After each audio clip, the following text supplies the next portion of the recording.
मुख्यमंत्री बड़ घोषणा। कोरोना भयावहता को दृष्टि रखी मुख्यमंत्री नवीन पट्टनायक बड़ घोषणा करिसेंती। 18 रु 45 वर्ष पर्यंत राज्यर समस्त नागरिकों को मागणा टीकाकरण पर करिसेंती घोषणा। हाथ जोड़ी राज्यवासी को कोविड नियम मानिबा को अनुरोध करिसेंती।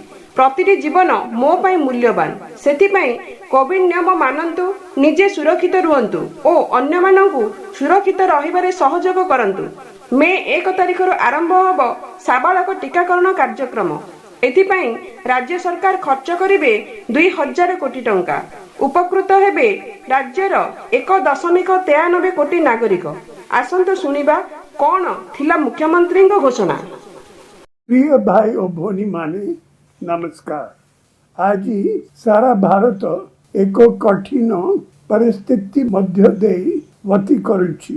एहाकु एक युद्धकालीन परिस्थिति बोली कहले मध्य भूल हेबो नहीं।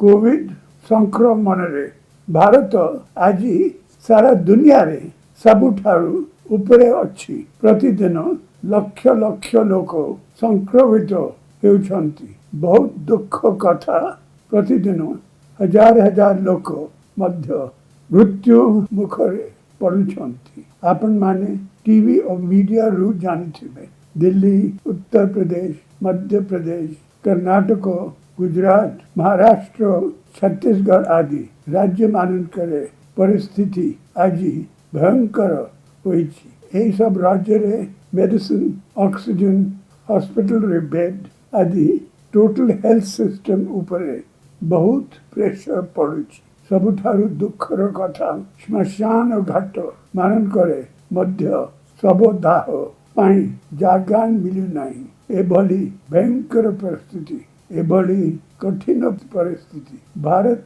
इतिहास रे केबे भी आसी नथिला। किछि दिन तळे मु परिस्थिति विषय रे माननीय प्रधानमंत्री और केतेक राज्यर मुख्यमंत्री मानक सह आलोचना करिथिली एवं से मानकर ए विपद समय रे सहयोग हाथ बढ़ाई। आज ओडिशा 6टी राज्य को ऑक्सीजन जोगाउछि। परिस्थिति अति भयंकर। आम राज्यर सबु सीमांत जिला मानकरे मध्य संक्रमणर गभीर प्रभाव पड़ी। गत वर्ष आमे समस्ते मिसी कोविड रो मुकाबला करिथिले।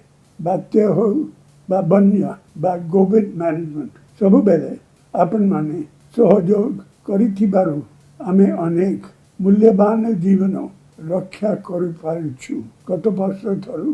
किंतु ए वर्षर परिस्थिति अत्यंत भयंकर।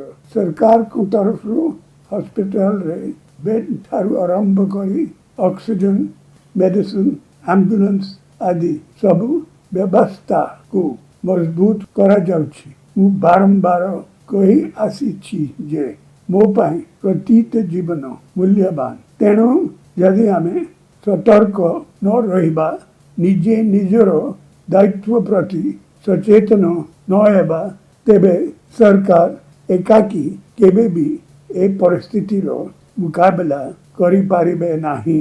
तेणु मु आपण मानकु विनम्र अनुरोध करिछि जे आपण माने परिस्थिति रो भयावहता को बुझंतु। प्रत्येकटी संक्रमण, प्रत्येकटी मृत्यु पछरे रहिछि गोटिए गोटिए परिवार रो दुख भरा कहानी। ये निज बापा मन को हराइछि तो के निज भाई भनी को, पुणी कईठी नव विवाहित स्त्री निज स्वामी को हराइछि। केउठी बुढ़ा बापा माँ आगरे रोजगारिया पो चली जाउछि तो केउठी छोट छोट पिला अनाथ हो जाउछंती। आउ कोइठी पूरा परिवार शेष हो जाउछि। तेणु ए परिस्थिति रे मु आपण मानकु हाथ जोड़ी अनुरोध करिछि जे आपण माने कोविड नियम को ठीक भाव रे पालन करंतु। अति दरकार न हले बाहर को जानतु नाही।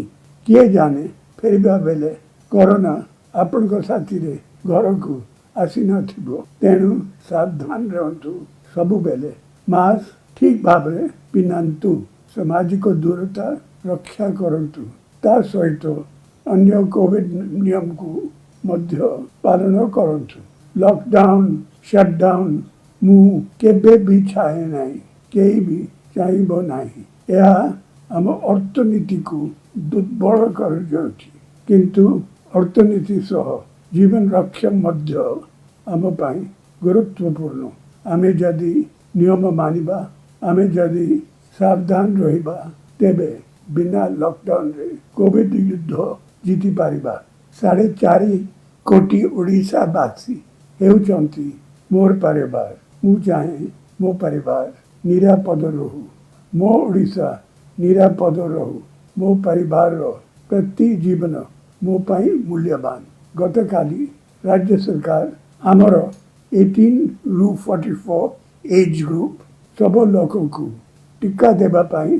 ऑर्डर दे सारी चंती एथिपाई आपण मानकू गोटे भी पैसा खर्च करबाकू पड़िबो नाही ए दायित्व आपणकर सरकार राज्यर ए ग्रुप रो 2 कोटी लोक टीका नहीं पारिबे एथिपाई आमे एथिरे 2000 कोटी टंका खर्च हेबो किंतु मोर अनुरोध आपण माने भी दायित्व नियंतु कोविड नियम ठीक भाव रे पालन करंतु महाप्रभु को आशीर्वाद हमें निश्चय खूब शीघ्र ए महासंकट उद्धार पाइबा जय जगन्नाथ भुवनेश्वर स्वतंत्र बार्ता ब्यूरो रिपोर्ट।